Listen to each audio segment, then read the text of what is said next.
Ayúdenme. No puedo respirar.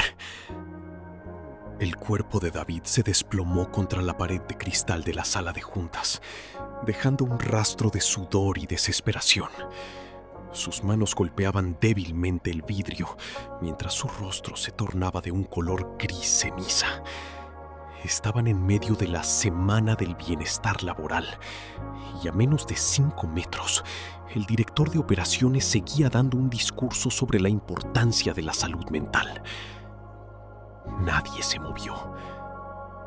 David miró a sus compañeros a través del cristal. Los vio congelados, con sus tazas de café en la mano, mirando sus teléfonos o simplemente desviando la vista hacia sus monitores.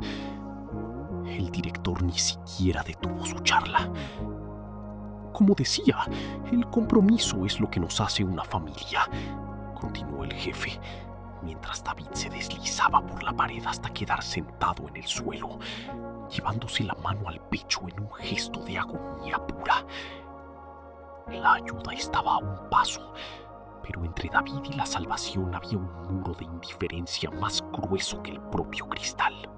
Para entender por qué David estaba en ese suelo, hay que mirar sus últimas 72 horas. David no era un flojo, era el héroe de la infraestructura técnica. Había pasado 3 noches seguidas durmiendo en un sofá de la oficina para asegurar que la migración del servidor no fallara. Se saltó comidas, se saltó horas de sueño y, sobre todo, ignoró el dolor punzante en su brazo izquierdo que había empezado el martes. Él creía en la narrativa de la empresa. Creía que si él se sacrificaba por la misión lo cuidaría a él. Había dado 5 años de su vida sin perder un solo aumento, aceptando cargas de trabajo que habrían quebrado a 3 personas. Su lealtad era absoluta, pero para la empresa, esa lealtad era simplemente una función esperada. David era el motor que todos usaban, pero que nadie se molestaba en aceitar. En el momento en que el motor empezó a humear, todos prefirieron mirar hacia otro lado para no tener que hacerse cargo de la reparación. Lo que ocurrió en esos minutos fue una coreografía de la crueldad. Elena, la jefa de recursos humanos, la misma que enviaba correos semanales sobre cuidarnos unos a otros, caminó justo por delante de David mientras él luchaba por aire. Se detuvo un segundo, ajustó sus gafas, vio la mano de David extendida hacia su tobillo suplicando auxilio y simplemente aceleró el paso diciendo en voz alta: «Alguien debería limpiar ese desorden en el pasillo. Da mala imagen para la visita». Nadie llamó a una ambulancia. Nadie se acercó a aflojarle la corbata. El miedo a romper el flujo de la reunión o a molestar al director era mayor que el instinto de salvar una vida. Los compañeros de David, personas con las que compartía 8 horas diarias, empezaron a textear en sus grupos privados. ¿Vieron a David? Creo que se está haciendo el dramático para no entregar el reporte de las 5. La humillación de ser ignorado mientras te apagas es un dolor que no se puede describir. David veía los zapatos de sus colegas pasar a centímetros de su cara. Escuchaba las risas en la cocina. El sistema de la oficina había decidido que David ya no era productivo, y en esa cultura de tiburones, lo que no produce se ignora hasta que desaparece.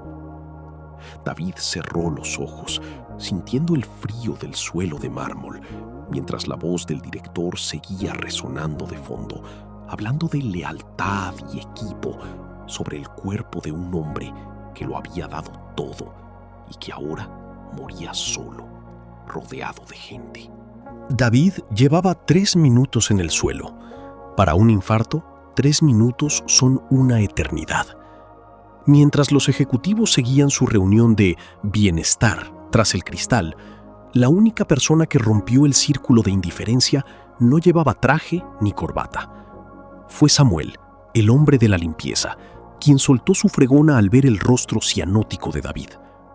«¡Llamen a una ambulancia! ¡Este hombre se muere!», gritó Samuel, arrodillándose junto a David. Pero la respuesta de la oficina fue un silencio administrativo. Un supervisor de área salió de su cubículo, no para ayudar, sino para increpar a Samuel.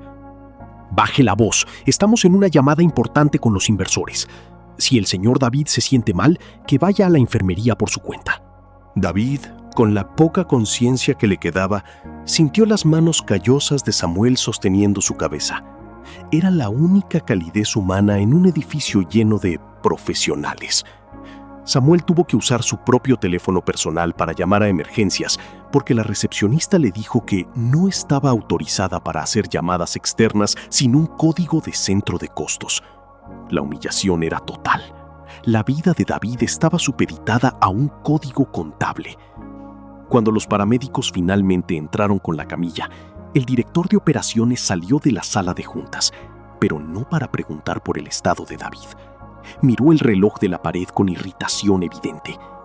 ¿De verdad tenían que entrar por la puerta principal? Hay clientes en el lobby. Esto es una falta de discreción absoluta. Mientras los médicos le aplicaban el desfibrilador a David en medio del pasillo, sus compañeros de equipo se asomaron por encima de sus monitores.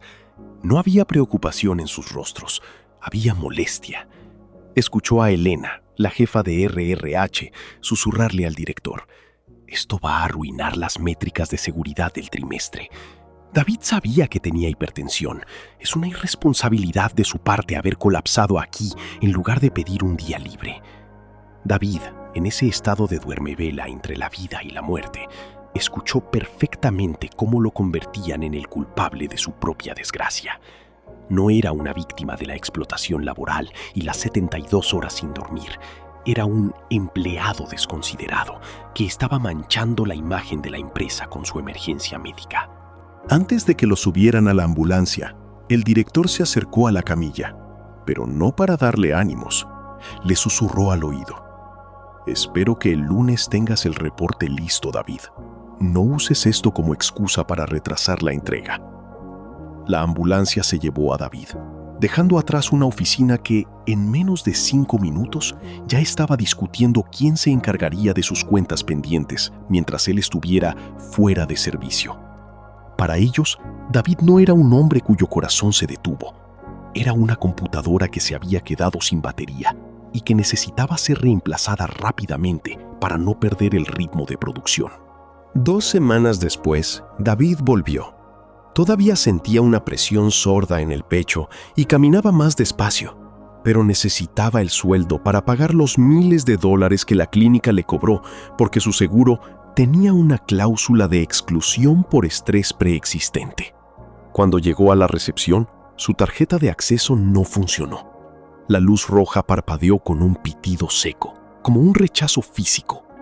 La recepcionista, que antes le sonreía, ni siquiera levantó la vista del monitor.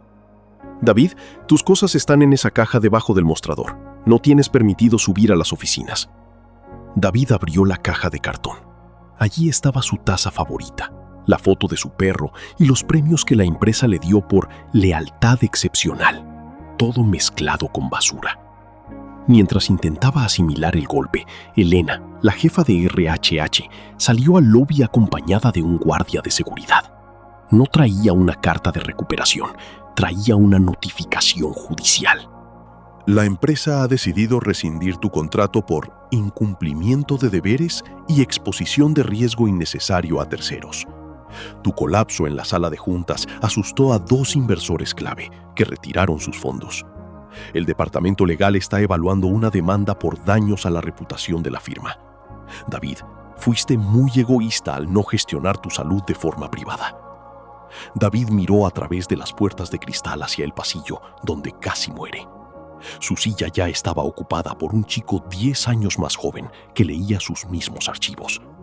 El sistema no se había detenido ni un segundo a llorarlo. Simplemente lo había escupido como una pieza defectuosa que arruinó la estética del engranaje. David salió del edificio con su caja de cartón bajo el brazo. Se sentó en un banco de la plaza de enfrente y vio cómo sus antiguos compañeros salían a almorzar. Pasaron junto a él. Marcos, Andrea, todos los que lo vieron morir durante 3 minutos. Algunos agacharon la cabeza. Otros simplemente hablaron más fuerte entre ellos para no tener que reconocer su existencia. Entendió entonces que la familia corporativa Es un contrato de alquiler. Te quieren mientras pagues con tu vida, pero en cuanto pides un poco de vuelta, te desahucian. David lo dio todo: sus noches, su salud y casi su último aliento. Y a cambio, recibió una caja de cartón y una amenaza legal. Hoy, David tiene un corazón que late con dificultad, pero que al menos ya no late por una empresa que lo dejó morir delante de todos.